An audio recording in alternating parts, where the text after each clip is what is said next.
In this video, I'm going to be changing out this oil cooler in this 1973 644.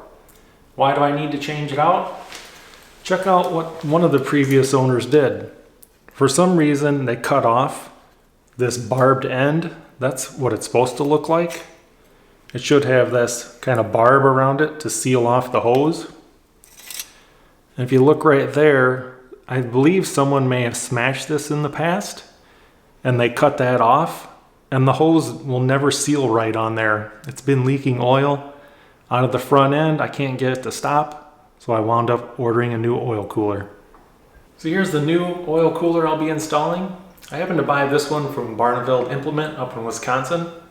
It was $199. It's brand new. If you want to take a look, this is what the barbed ends are supposed to look like. Nice and clean, a good solid barb all the way around. This is the end that was cut off of the old one. You need this to get this good seal. Well, the first thing you want to do when you reinstall this is you want to put this hose in on this side right here first. You want to make sure that the tank and the cooler are lined up, the two inlets. And I'm going to show you how to loosen these tank straps so that you can slide this tank around as well. So these are the two straps holding the oil tank down. You're going to want to loosen those up so you can slide your oil tank around and get this all hooked back up properly. It's especially useful when you're lining up the rubber sleeve on these two fittings right here.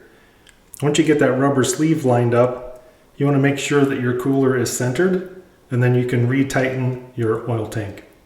Once you have your oil cooler centered or where you want it, it may not be centered depending on how much abuse a tractor has gotten over 50 years.